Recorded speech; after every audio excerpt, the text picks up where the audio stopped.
इस मुल्क के लिए हमारे उलमा इकराम ने जो कुर्बानियां पेश की है, मुरादाबाद से लेकर के शामली तक, शामली से लेकर के लाहौर तक कोई ऐसा दरख्त नहीं था जहां उलमा इकराम की गर्दनों को काट करके अंग्रेजों ने नहीं लटकाया था। तब जाकर के हमारा वतन अजीज आजाद हुआ। आज जिस मदरसे में सीसीटीवी कैमरे लगाने की बात आ रही है, आज जिस मदरसे में इनके नेता बयान दे रहे हैं कि इस मदरसे से आतंकवाद की शिक्षा दी जाती है, कहते हैं कि मदरसों में आतंकवाद पैदा होता है, यही मदारिस थे जिन्होंने अंग्रेजों के खिलाफ जिहाद का फतवा दिया था। तब जाकर के हमारा वतन अजीज आजाद हुआ। और आज तो जिहाद के माने ही बदल दिया योगी जी ने। अभी एक नया कानून लेकर के आए, लो जिहाद। भाई जो खूबसूरत है उसी से तो लव होगा, योगी जी से कहां होगा, वो तो खूबसूरत ही नहीं है। अभी एक नई चीज आई, लो जिहाद। भाई प्यार का जिहाद क्या, जिहाद के माने इनको पता ही नहीं। सही बात तो यह है कि इनको अब तक जितने लोग मिले जिहाद के माने बताने वाले, वो मिसले शैतान वसीम मलून जैसे लोग मिले, जिसने कुरान की 26 आयतों के बारे में सुप्रीम कोर्ट में पियाई दाखिल। ऐसे लोग मिले जिन्होंने बताया कि जिहाद, अरे जिहाद के माने क्या होता है भाई? जिद्दोजहद करना, कोशिश करना, स्ट्रगल करना, परिश्रम करना, यही तो है ना जिहाद। लेकिन आपने क्या कहा? जिहाद के माने किसी की गर्दन को काट देना। भाई इस्लाम इस बात की इजाजत नहीं देता। इस्लाम में हमला करने की इजाजत नहीं है। इस्लाम में अगर कोई हम पर हमला करता, अपने दिफा में, अपने बचाव में, अपने आप को बचने दें, दिफा करने की इजाजत, हमला करने की नहीं। लेकिन आज किताबों के अंदर इस्लाम को एक खतरनाक मजहब, ये मकसद क्या है? कभी आपने इस चीज को समझा? इनका मकसद सिर्फ ये है कि इस मुल्क का हिंदू और मुसलमान दो खानों में बंट जाए, दो टुकड़ों में बंट जाए, ताकि ये मुल्क एक मर्तबा फिर एक टुकड़ा हो जाए। लेकिन सुन लो आरएसएस, बीजेपी, विश्व हिंदू परिषद के लोगों, आज इस टिकुआ टाड़ के इस जलसे से मैं आपको एक शेर के माध्यम से आपको जवाब दे रहा हूं कि हवेली झोपड़ी सबका मुकद्दर फूट जाएगा। हवेली झोपड़ी सबका मुकद्दर फूट जाएगा अगर ये साथ हिंदू मुस्लिमों का छूट जाएगा। दुआ करो कि ये प्यार के रिश्ते रहे कायम, ये रिश्ता टूट जाएगा तो भारत टूट जाएगा। अच्छा, ये लोग कुछ हद तक सत्ता पाने के लिए कामयाब भी रहे। हिंदू मुसलमान, आतंकवाद, गौ माता, जय श्री राम, भारत माता, ये सारे नामों का इस्तेमाल बीजेपी के लिए एक चुनावी स्लोगन बन चुका। श्री राम जी का नाम लेकर के ये वोट मांगते। गाय कोई और काट के फेंक देता है, 4 मुसलमान को पकड़ करके दिखा देते इन्होंने मारा। अब हिंदू भाई सोचते हैं ये हमारी गौ माता को मार दिया। सच्चाई ये है कि एक नहीं, दो नहीं, सैकड़ों केस पकड़े गए कि गाय को काट करके फेंकने वाले आरएसएस के लोग थे और पकड़ा मुसलमान गया, ताकि हिंदू और मुसलमानों के बीच में नफरतें पैदा हो। और आपको मालूम है आरएसएस के लोग, बीजेपी के लोग अपनी बेटियों की शादियां हमसे करते हैं, मालूम है कि नहीं आपको? मुख्तार अब्बास नकवी साहब किसके दामाद हैं? आप बताइए, कहां शादी किए? आरएसएस के घर में। शहनवाज हुसैन कहाँ शादी किए?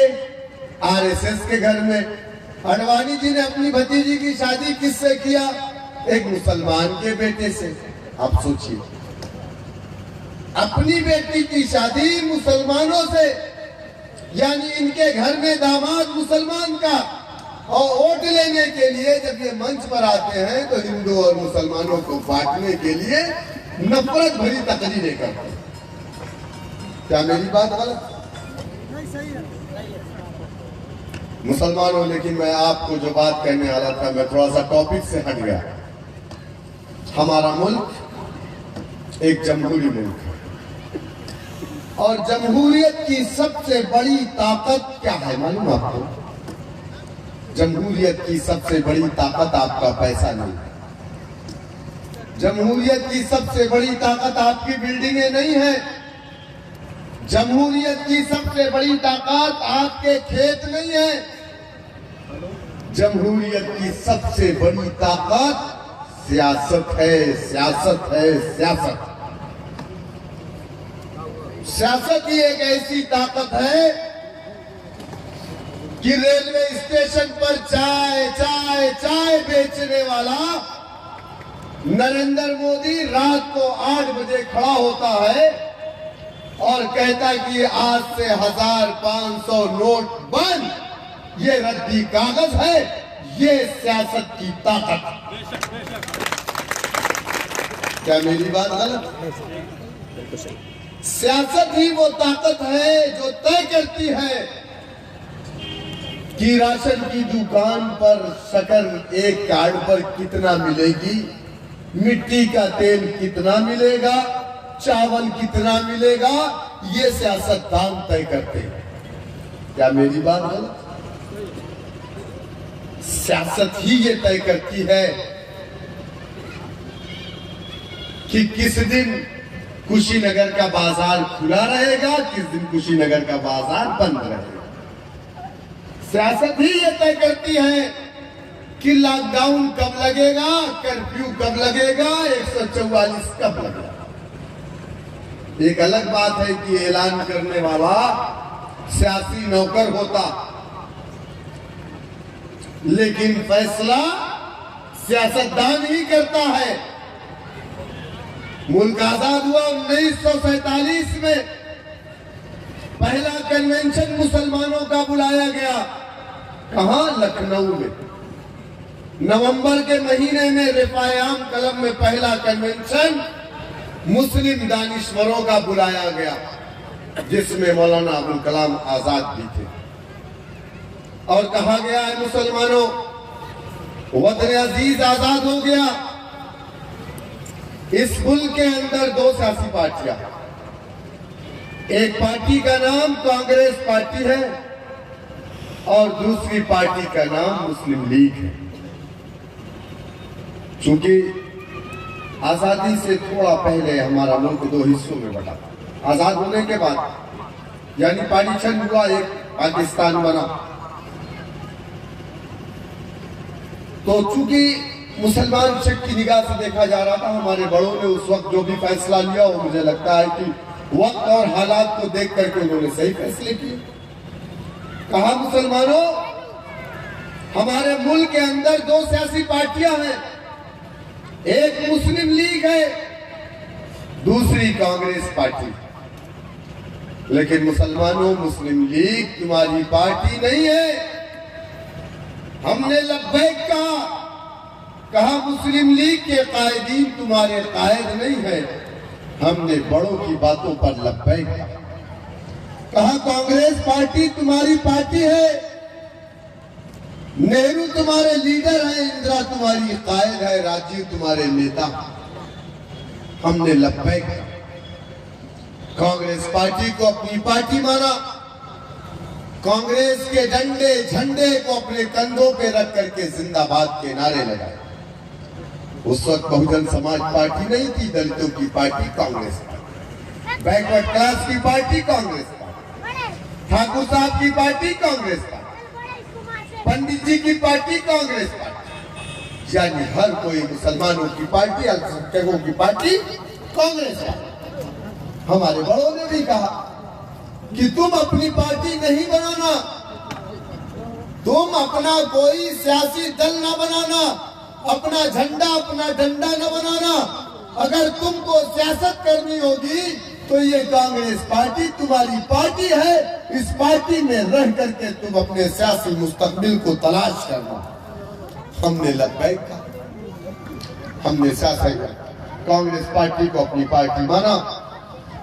1 साल 2 साल 3 साल नहीं, 60 साल तक इस मुल्क का इख्तिदार हमने किसको दिया? कांग्रेस पार्टी को दिया। क्या ये सच्चाई नहीं है कि 1947 के बाद इस मुल्क के अंदर सरकारी नौकरियों में मुसलमानों की तादाद कितनी थी मालूम है आपको? 30% से ज्यादा, 34% आप सरकारी नौकरियों में थे। हर थाने में मुसलमान का बेटा था, हर सरकारी दफ्तर में मुसलमान का बेटा था, तहसीलदार एसडीएम मुसलमान का बेटा था, कानून गो मुसलमान का बेटा था। हर सरकारी दफ्तर में मुसलमान का बेटा नजर आता था। लेकिन आज मुल्क को आजाद होकर के 74 साल हुआ, हमने सेकुलरिज्म के नाम पर हमेशा सेकुलर पार्टियों का साथ दिया। हमने संघ को रोका, संघ परिवार से हमेशा हमने दूरी बना करके रखी। हमने बीजेपी को रोकने के लिए हमेशा सेकुलर पार्टियों का साथ दिया। हमने कभी बीजेपी को वोट नहीं दिया। दिया क्या आपने बता? नहीं दिया ना।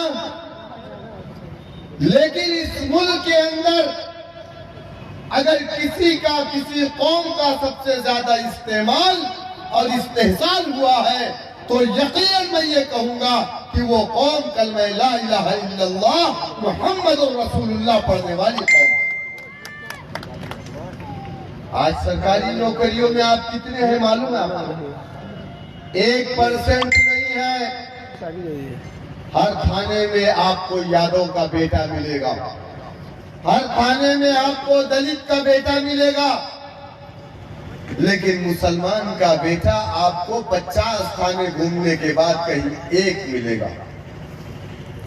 दफ्तरों में जाइए, गवर्नमेंट के किसी विभाग में जाइए, आपको मुसलमान का बेटा तलाश करने पर हो सकता है किसी दफ्तर में चपरासी की नौकरी करता हुआ मिल जाए, वरना नहीं मिलेगा। क्यों? ये अन्याय, ये नाइंसाफी हमसे किसने किया?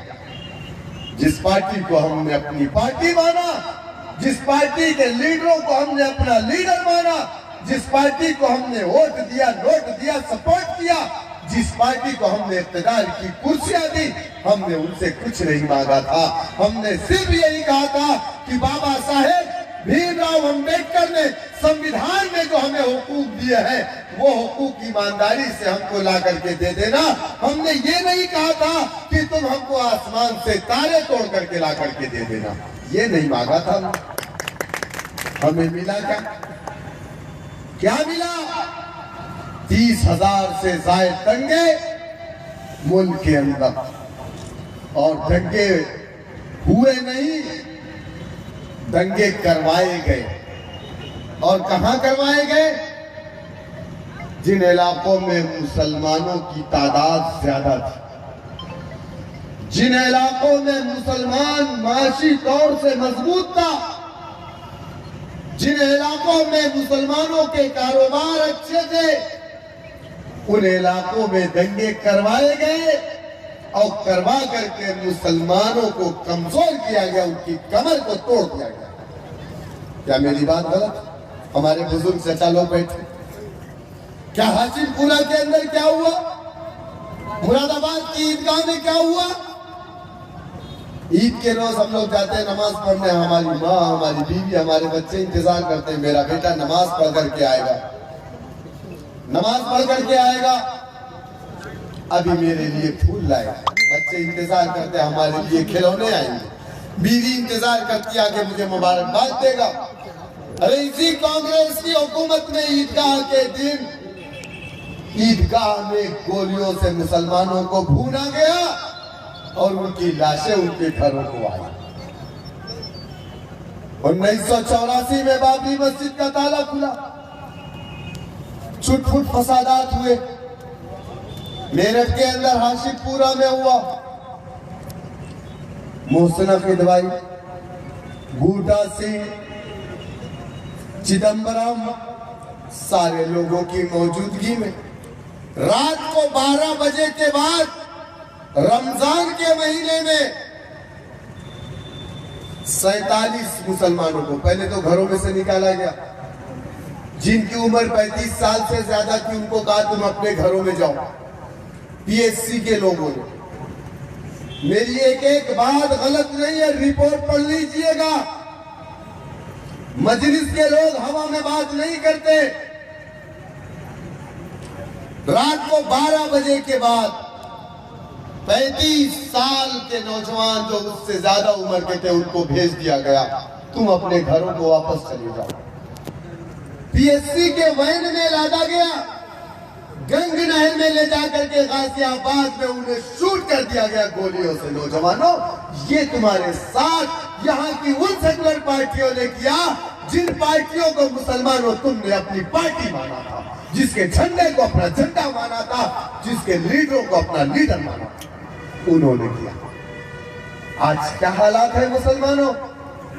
मुसलमानों के पसमानदगी के पैमाने को नापने के लिए जब जब गैर सियासी तंजीमों ने आवाज उठाई कि मुसलमान पसमानदा है, मुसलमान बद से बदतर होता चला जा रहा, तब मरकजी हुकूमत ने कभी रंगनाथ मिश्रा कमीशन, कभी सच्चर कमेटी, कभी गुंटू कमीशन, कभी महमूदुर रहमान कमेटी, कभी गोपाल कमीशन के नाम से कमीशन का गठन किया, कमेटियों का गठन किया। ये लोग गए मुस्लिम इलाकों में गए और जाकर के मुसलमानों के पसमानदगी, उनके पिछड़ेपन को देखा। इसी कुशीनगर का बहुत सारा इलाका है, मुसलमानों के पास रहने को घर नहीं है। इसी कुशीनगर के इलाके में, मुझे याद नहीं है गांव का नाम, 2009 में रमजान के महीने में 750 लोगों को घर में ले जाकर के मैंने अपने हाथों से रमजान की किट और 750 जोड़े कपड़े बांटे थे। मुझे गांव का नाम याद नहीं है, लेकिन उस वक्त इनकलाब के रिपोर्टर थे जनाब अनवार साहब, उनसे आप मिलिएगा, कभी पूछ लीजिएगा मेरे बारे में। मैंने गांव को जाकर के देखा और 1, 2, 3 नहीं, इसी कुशीनगर के अंदर बीएसपी की हुकूमत की 2 महीने में 13 मुस्लिम लड़कियों को अगवा किया गया था। कुछ लड़कियों को ले जाकर के चकला हाउस में बेच दिया गया था। हमको जब शिकायत मिली तो हम शिकायत को लेकर के हम हाटा कोतवाल से भी जाकर के मिले। कुशीनगर के हाटा के अंदर जो जूता वाले हाजी साहब हैं, शाकिर साहब के पास हम लोगों ने दोपहर का खाना खाया था, जाके पूछ लीजिएगा। 10 साल से ज्यादा का वक्त गुजर गया। मैंने अपनी आंखों से जाकर के मुसलमानों के हालात को देखा। खुदा की कसम, मेरी आंखों से आंसू आए। मुझे यकीन नहीं हो रहा था कि हमारे जानवर जिस तरीके के घरों में नहीं रहते, उससे खराब घर या मुसलमानों के हैं जहां पर वो रहने पर मजबूर है। मैं सलूट करता हूं सच्चर कमेटी को, रंगनाथ मिश्रा कमीशन ने यकीनन उन्होंने जो रिपोर्ट मरकजी हुकूमत को उस वक्त दी थी, उन्होंने उन इलाकों का दौरा जरूर किया होगा। लेकिन क्या हुआ? क्या हुआ? तमाम कमेटी कमेटा तश्कील की गई, करोड़ों रुपए दिए गए और उस रिपोर्ट को मरकजी हुकूमत ने क्या किया? हिंदुस्तान की पार्लियामेंट में नहीं रखा, उसको उठा करके कचरे के डब्बे में डाल दिया और कभी पलट करके मुसलमानों तुम्हारी बस्तियों की तरफ नहीं देखा। आज इस मुल्क में सबसे पसमानदा अगर कोई कौम है तो वो कौम उम्मत मोहम्मदिया, जिसको अल्लाह ने कहा था खैर उम्मा। कुरान में अल्लाह ने कहा बेहतरीन उम्मत है आप। अल्लाह ने इस दुनिया में आपको हुक्मरान बना करके भेजा। अल्लाह ने इस दुनिया में